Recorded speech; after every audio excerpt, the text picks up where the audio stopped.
Kalbėti ir tada mus išėjo. Dabar klausimas būtų gerbiama, pirmiausia dar apie vardą, vat ką norėjau paklausti. Labai retas vardas - Jolanda. Taip. Bet turbūt visi sako Jolanta. Dabar jau mažiau sako. Bet pripažinsiu, kad nesu girdėjusi tokio vardo. Yra Lietuvoje ir dabar jeigu nesinai žiūrėti Euroviziją, žiūri irgi Jolanda. Yra Italijoje, yra Pietų Amerikos šalyse. Bet Kužiuose tikrai ne. Kužiuose. Mes esam kolegės Šiaulių rajone, yra Jolanta seniūnė. Žinome, ponia Vaškienė. Meškuičių. Ir aš mes esam tokios... Tokios energingos, besišypsančios. Labai skirtingos iš tikrųjų. Tas Stiprys esam skirtingi, kiekvienas turi savo tokių niuansų. Kolegė labiau energinga ir labiau besišypsanti. Jeigu Jolantos turbūt paklaustum lygiai tą patį sakyti apie jūs. Tai čia iš pagarbos, tai labai smagu girdėti. O šiaip, jeigu kalbant apie Kužių seniūniją, žmonės kokie jūsų? Geri. Žinot, būna pasitaiko, visaip čia atsitinka. Bet visuomoje negaliu skųstis. Kai būna problemos ar rūpesčiai kažkokie, tai pavienių atveju atsitinka. Bet tie žmonės, kurie kartais nebūna nuotaikos, jie tave labai augina. Ir man tas labai patinka. Ir jeigu ateina žmogus nusiteikęs kategoriškai, dar kažką būtinai jį pasikviečiu prisėsti. Ir bekalbant ar geriant puodelį ar arbatos, tas santykis visai kitoks pasidaro ir mes taip kažkaip išsprendžiame problemas. Nes reikia žmogui neparodyti, tiesiog būti kartu su juo. Būti tą akimirką, kai jam skaudu yra. Ir dažnai sekasi, gal taip galėčiau sakyti, nes noriu išklausyti, išklausau. Žmogus išgirsta tave ir tada ta problema labai sumažėja jinai. Aš galvoju, iš kur pas jūs tos paprastumas žmogiškasis, nes jūs kai seniūnė, klausykit, galime betarpiškai pasakyti, nors tai neteisingai vardą pasakyti Jolanta, vietoj Jolanda, vis tiek jūs kalbate. Jūs taip besąlygiškai. Ir jūs žinot, kad mes šiandien atvažiuosim, jūs galite atsisėsti labai formaliai kėdėje, taip sakyti, aš seniūnė. Ne, dabar žinokit, seniūnai yra tokie Seniūnai nelygos, reikia pavaržinti, taip. Galbūt, ne, greičiausiai priklauso ir nuo žmogaus būdo, priklauso nuo patirties, išminties ir visų dalykų. Aš asmeniškai, kuo vyresnė tampu, tuo pas mane daugiau vidinės ramybės.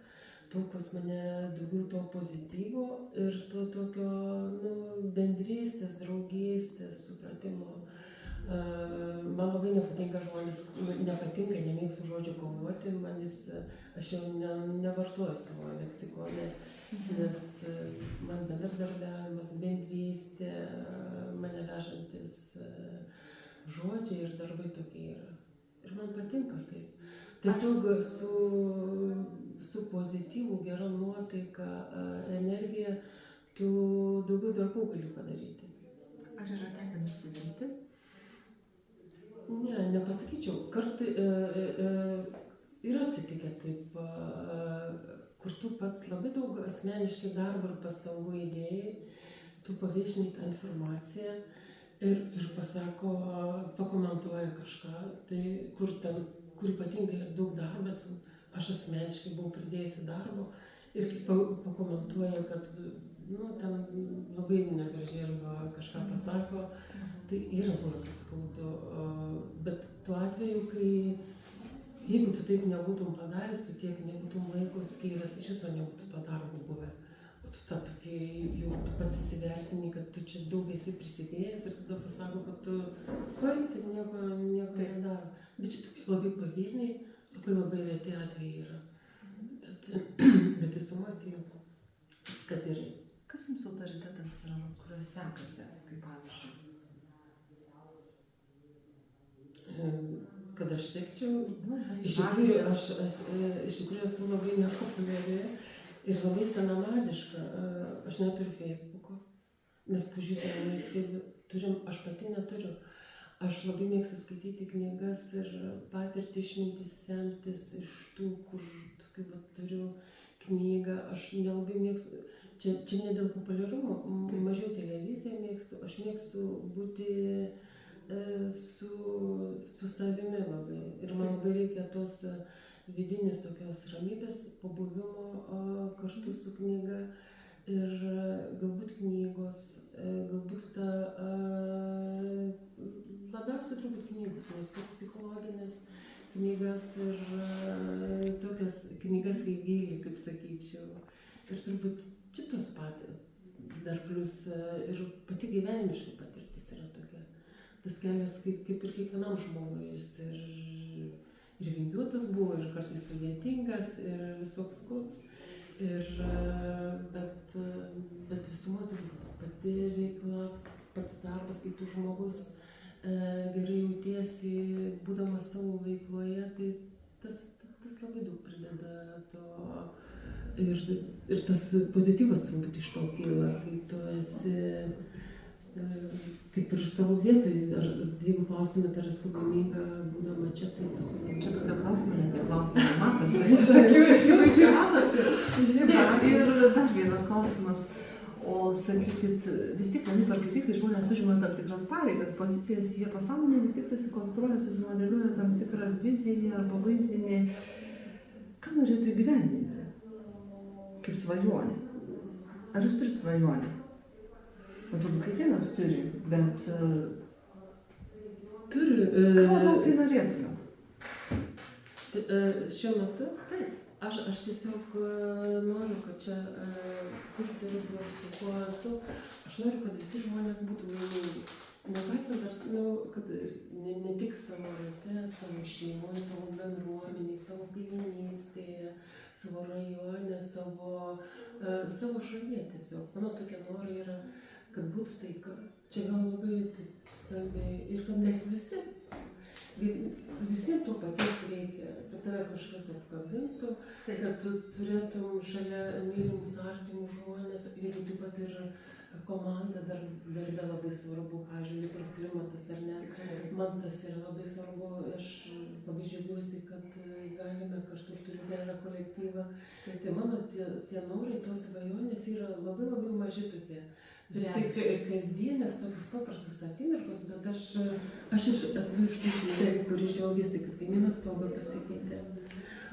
Aš džiaugiuosi, kad kolegos gretimoje seniūnijoje kažkokį gerą darbą padarė.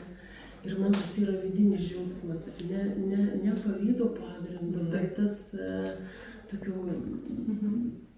gėrio skleidimas. Ir tai visi paprasti tokie dalykai, kurie,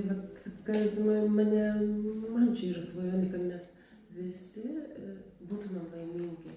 Ir ta laimė kiekvienam yra skirtinga. Ir vėl čia kartuosis, kad kuo vyresnė darausi, tuo man mažiau dalykų reikia.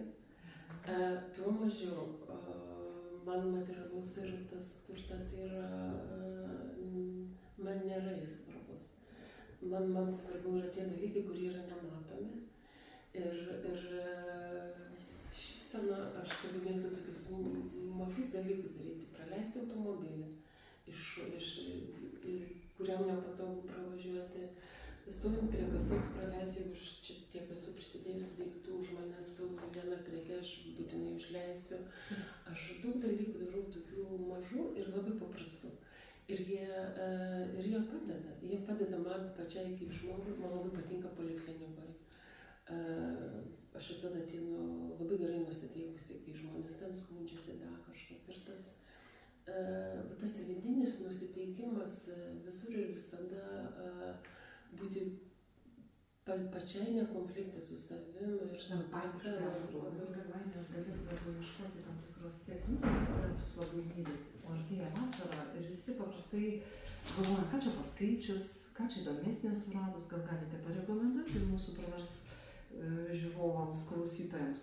Dabar skaitau apie Smetonas, apie dvi seseris Smetono žmonos. Tai šiuo metu turiu tokią knygą, o kokią dar norėčiau rekomenduoti. Tai va šitą paskutinį neįveikiau jos neperskaičiau. Ir mes kaip Praversk komanda šiandien kalbiname. Prisistatykite, prašau. Aš esu Jolanta Rudavičienė, esu Kužių seniūnijos seniūnė. Ačiū už pokalbį ir kuo didžiausios sėkmės. Ir kai kitą kartą atvažiuosiu, kanapės lygiai taip pat spindėtų. Nieko čia jau